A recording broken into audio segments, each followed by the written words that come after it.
Okay. So you came over to Oxford in 1952 as a Rhodes Scholar, but were you political Right. before that?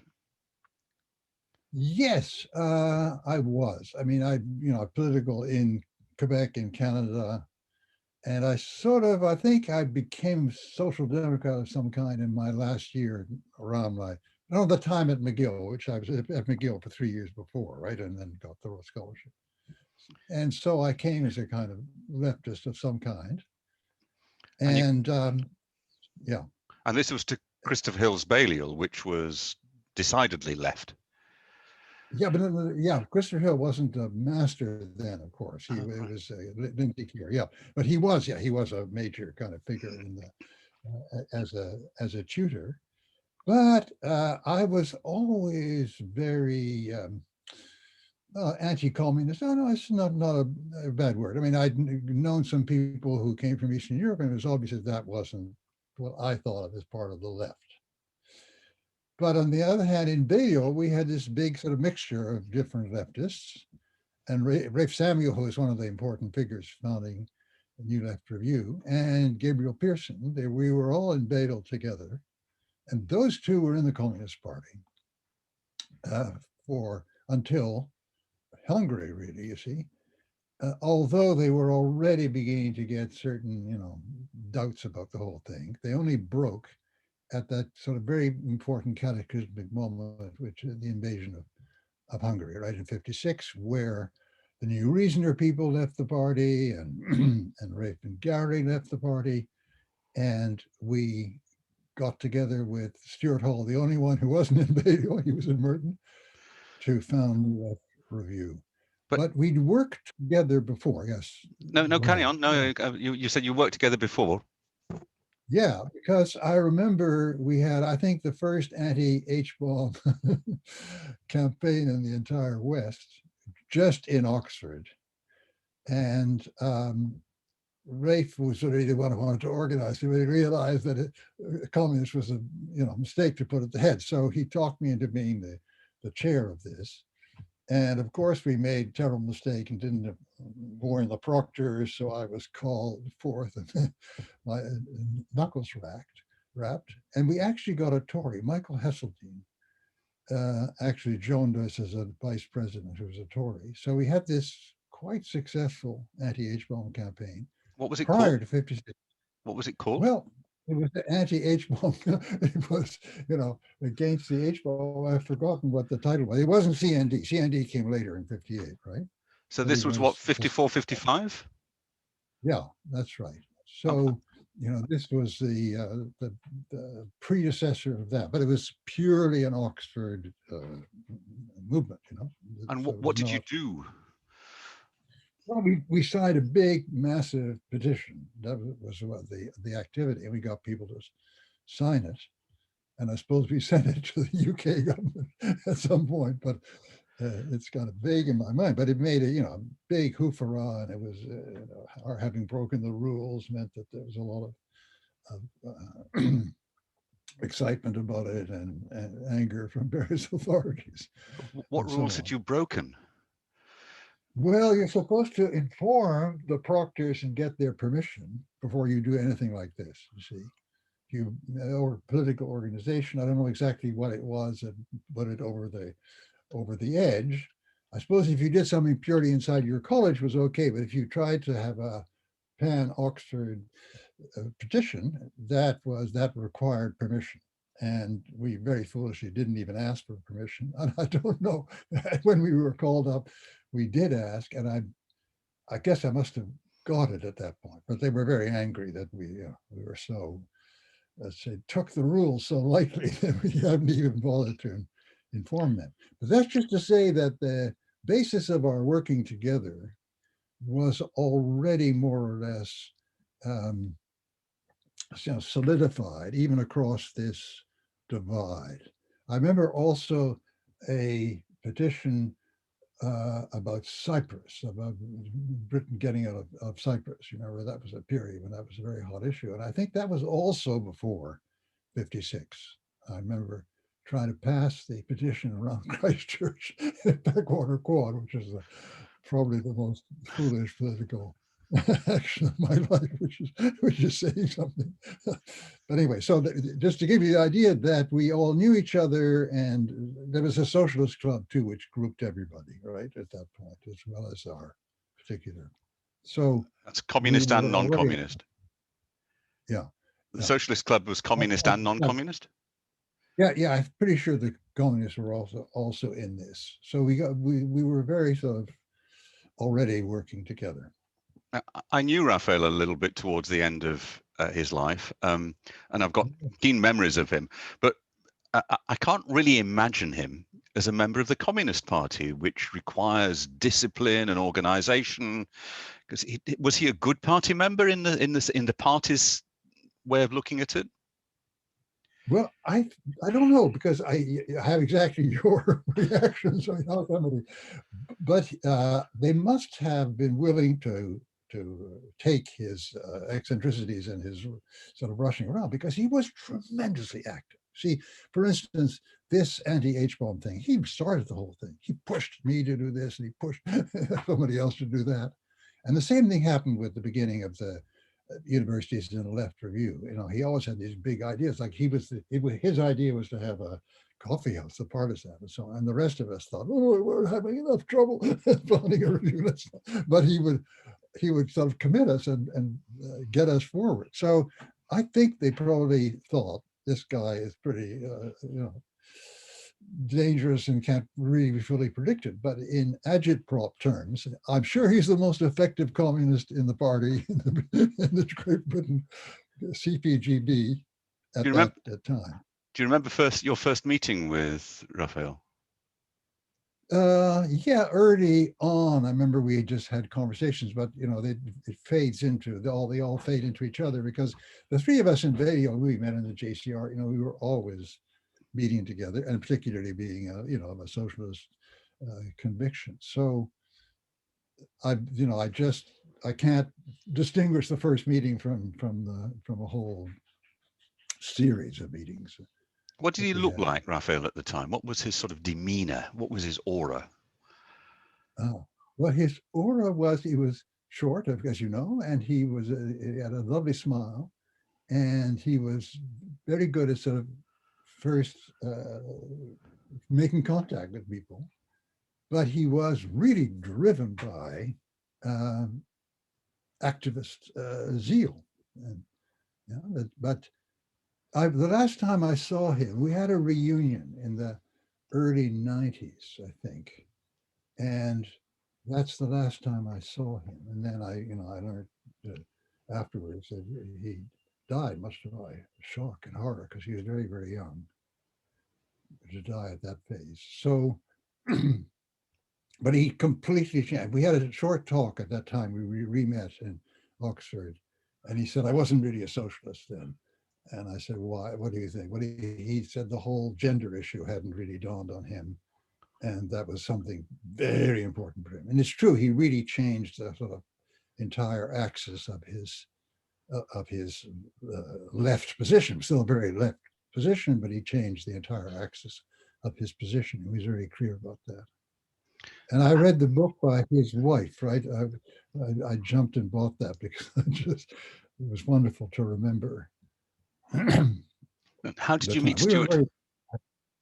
How And did Stuart, he was a kind of, we thought of them as refugees from other, they spent a lot of time in Bedio because there was a lot of very, sympathetic and interesting people in Bedio. So he came over, and things like the Socialist Club, which was not simply a Bedio, but it was a pan-Oxford association, right? So we'd met in that, and we'd recognized a great deal of affinity.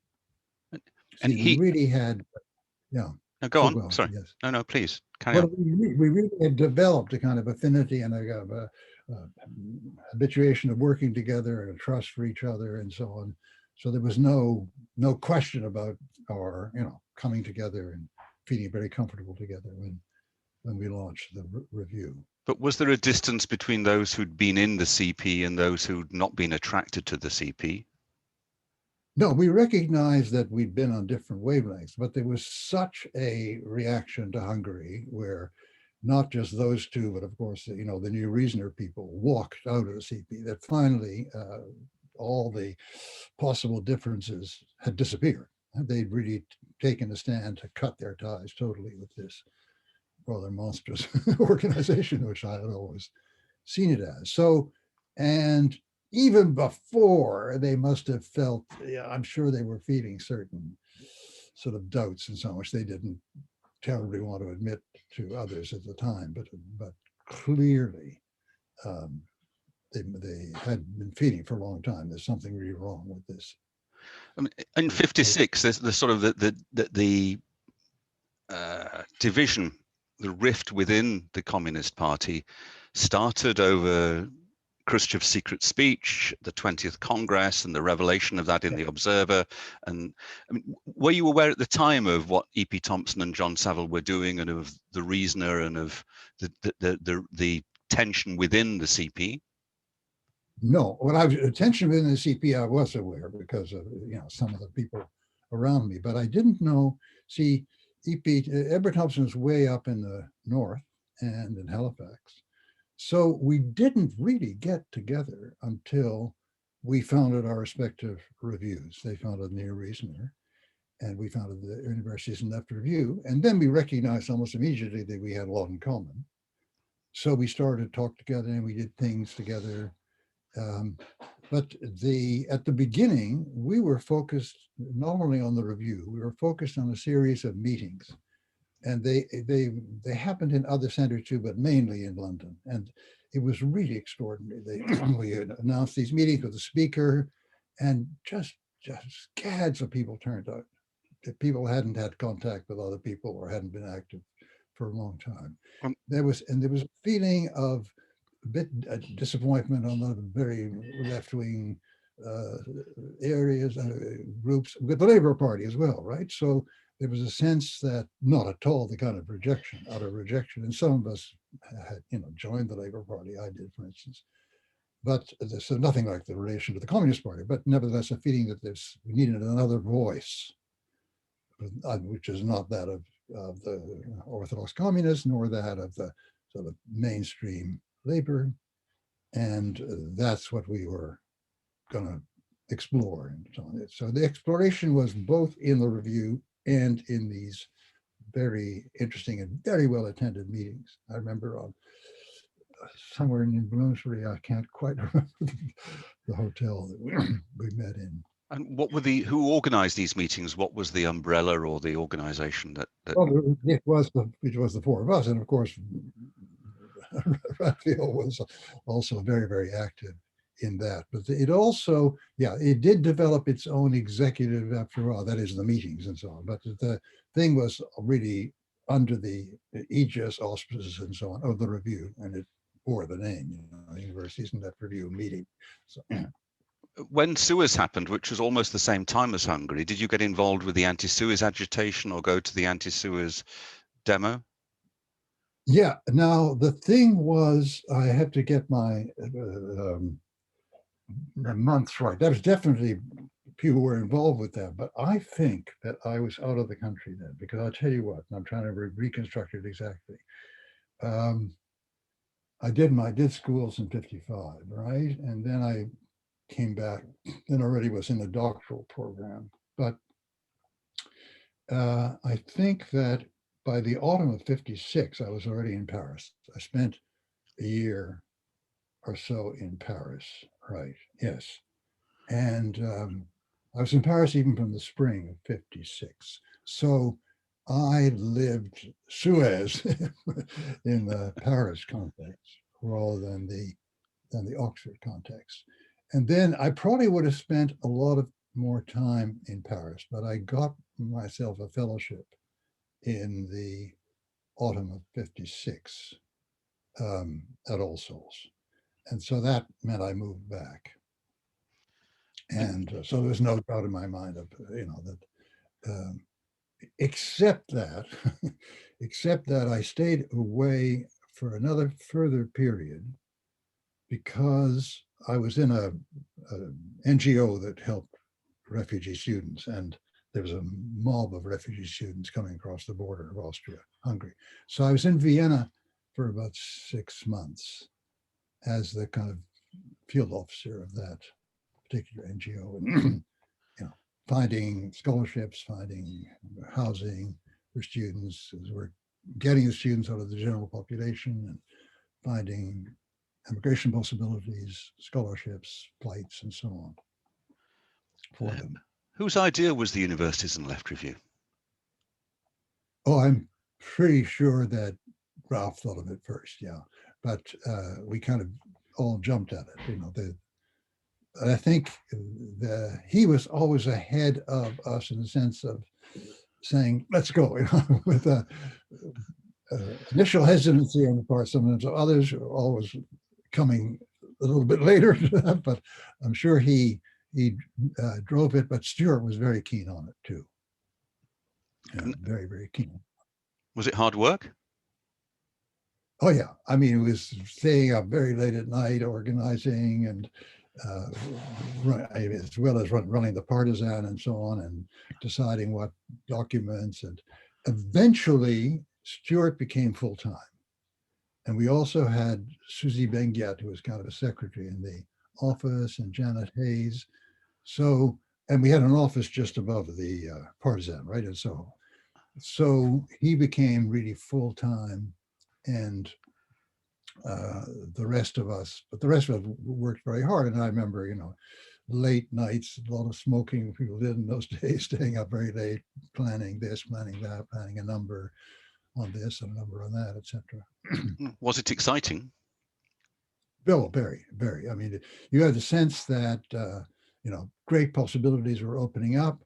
We also had a link with Paris. There was Claude Bourdet. I don't know if the name means something to you, but he started something called La Nouvelle Gauche. So frankly, we plagiarized them. We followed them, just translated it into English. But same idea. We start a new kind of left-wing stream. It's neither communist nor SFEO in their case, right? And so, yeah.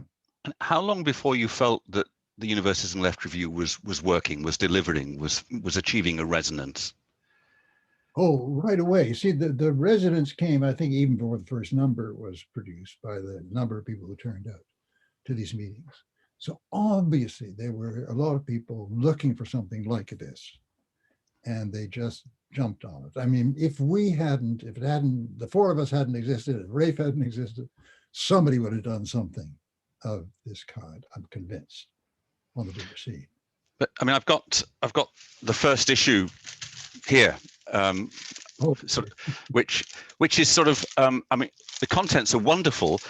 The design, as you can see in the cover, is sort of, shall we say, a little bit basic. I mean, it's got a touch of design, but it's very basic. And then over a short run, you're only 7 issues of it. It had photographic articles. It published some of Roger Main's photographs. It had designed covers. It seemed to become a much more confident and stylish publication. Was that? And how did that happen? How did it happen? Well, because the idea that the issue of the development of culture, the high culture, if you like, in the country, was very, very central to having a socialist outlook be, generally accepted and generally understood.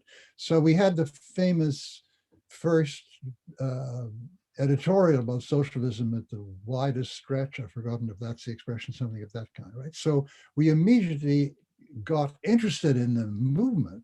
Various, people in the film industry, people in the design department, and so on. So they rushed in and gave us made a tremendous contribution, gave us sort of wonderful advice, or worked for free, and see, the very self-given vocation of the magazine meant that there was an outreach to people with all those skills.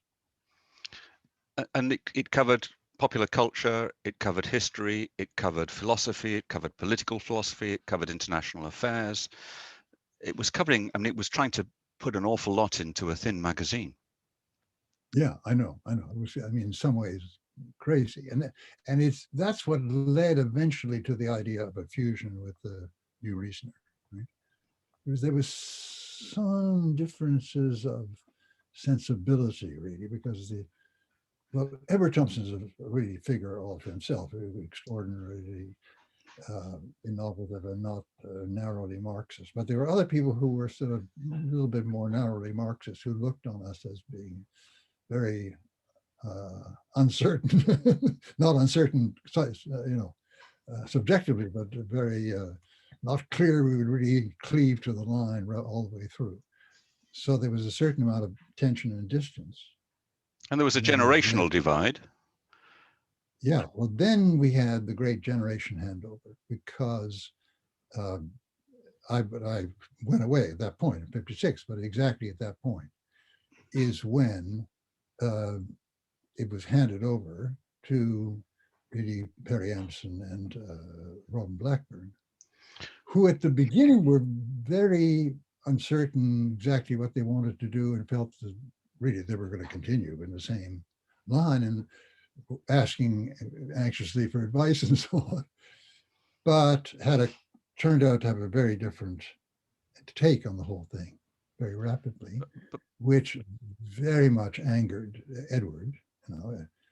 He felt this was totally a travesty in relation to what he thought of. Edward was the one who thought himself as anchored in the British labor movement, right? The real labor movement.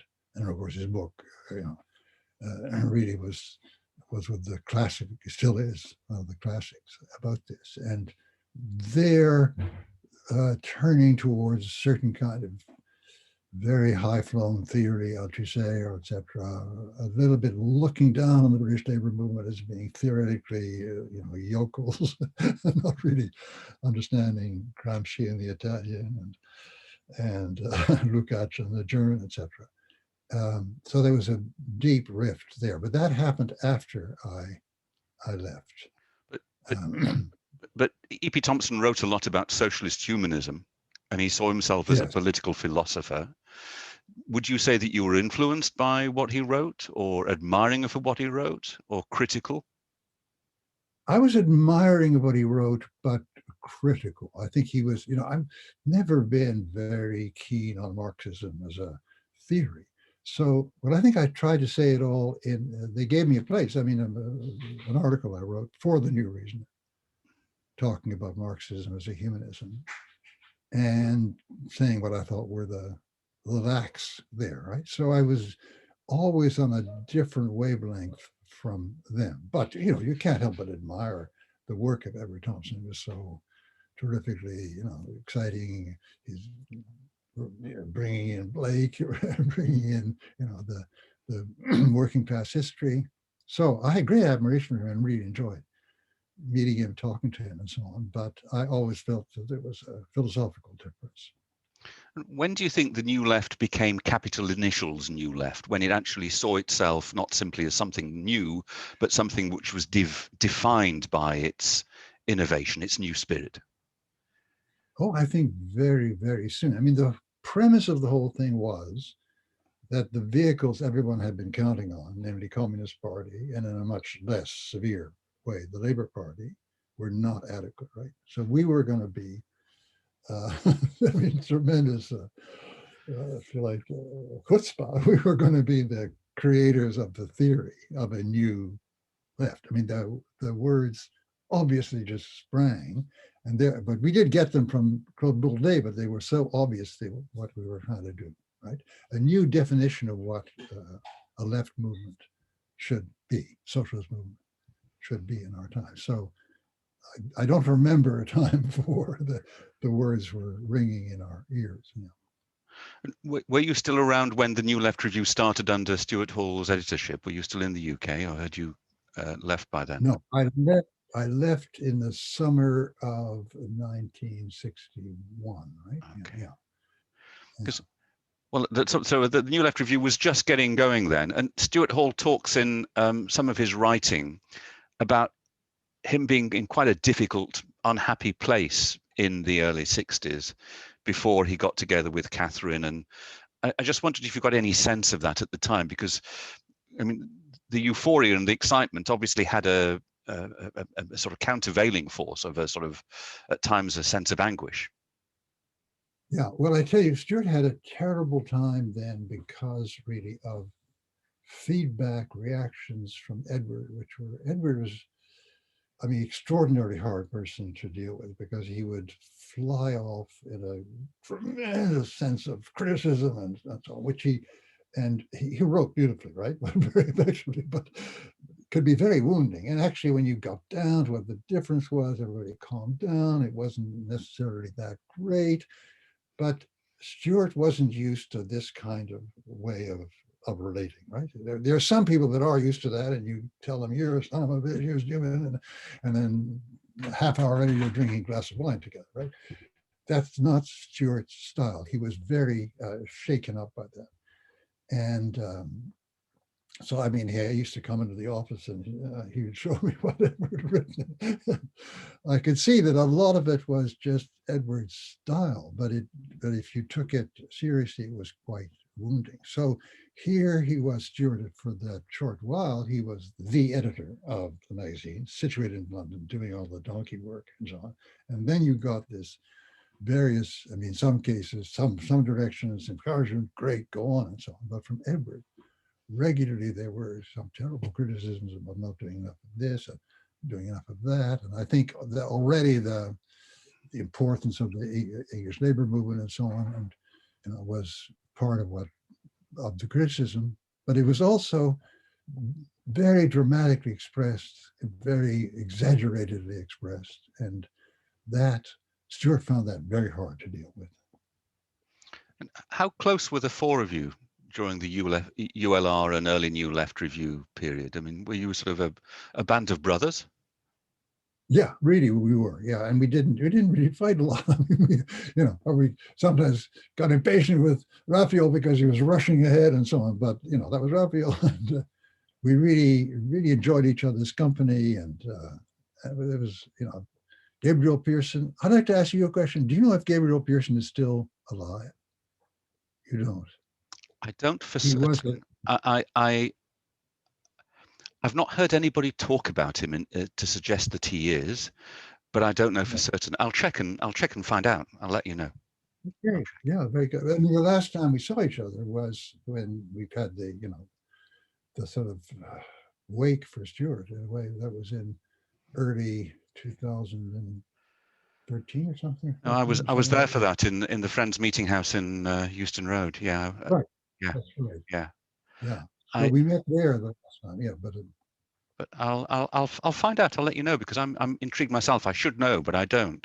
And yeah. I mean, the Universes and Left review. I mean, I think of that as, in essence, the founding expression of the New Left. You could argue about whether the reasoner was, but nevertheless, I mean, it was just so totemic. And then, in most people's minds, when you mention the New Left of the 60s, they immediately think of New Left Review in its second guise under Perry Anderson and Robin Blackburn, and this great emphasis on theory and on Gramsci. And I just wonder whether you feel that that label was stolen, wrested away, whether there was a sort of sense of a movement being subverted, forced down a different channel.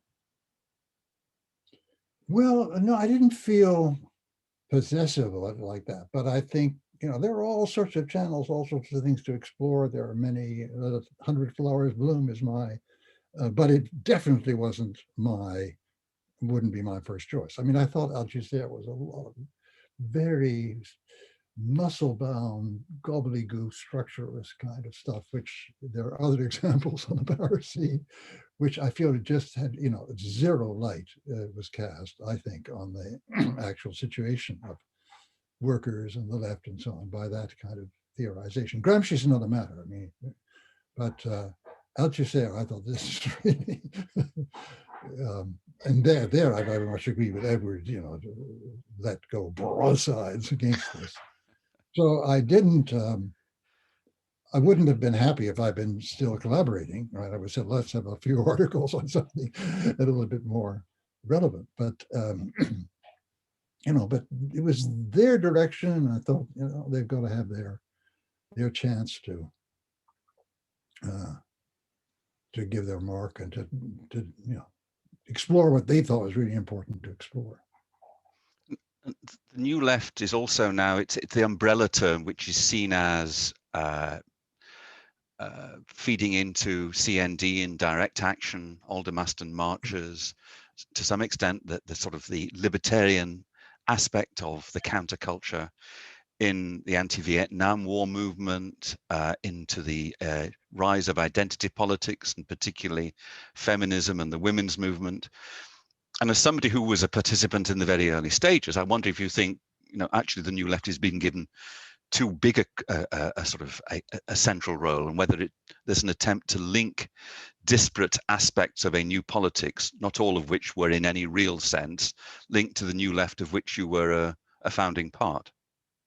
Yeah, no, I think what happened in all these similar movements is that people suddenly began to realize that there was a real injustice involved in the way women are treated. And then coming to realize it was progressively different kinds of exclusion. And this, they were part of a very, very big movement happening in all Western societies, right? And to the point where at time T, no one recognized it at all. And in times of T plus 2 or 3 years, everyone was looking back and saying, why the hell didn't these people realize that there was a real problem of the role of women, for instance, and so on.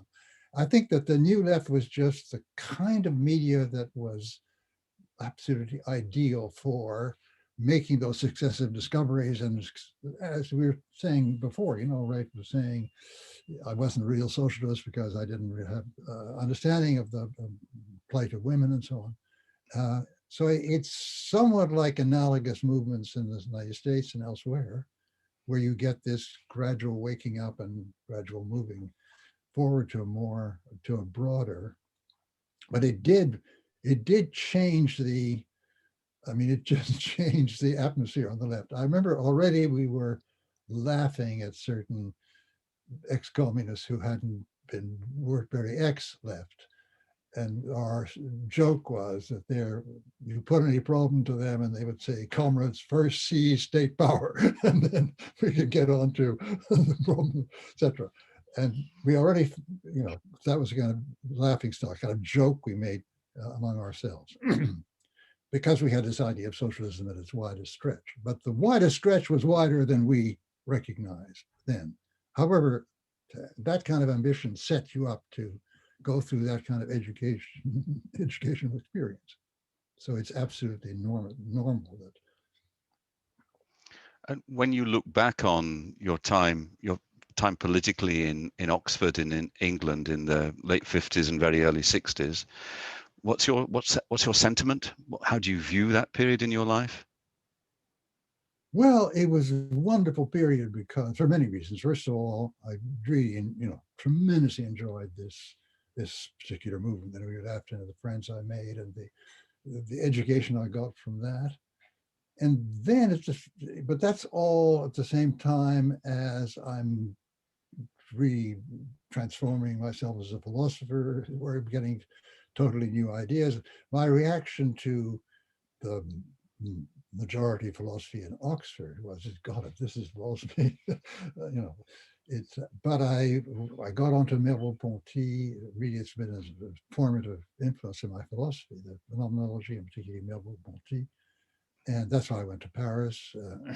And that whole period is a period of tremendous, exciting growth with new ideas, new initiatives, and I came back to Canada and Quebec, which I always intended to. I just can't get myself separated from this background, but with a whole lot of new ideas, of new ambitions, of new avenues to explore politically, and because I became involved with the New Democratic Party in Canada, so right away I was in politics as well as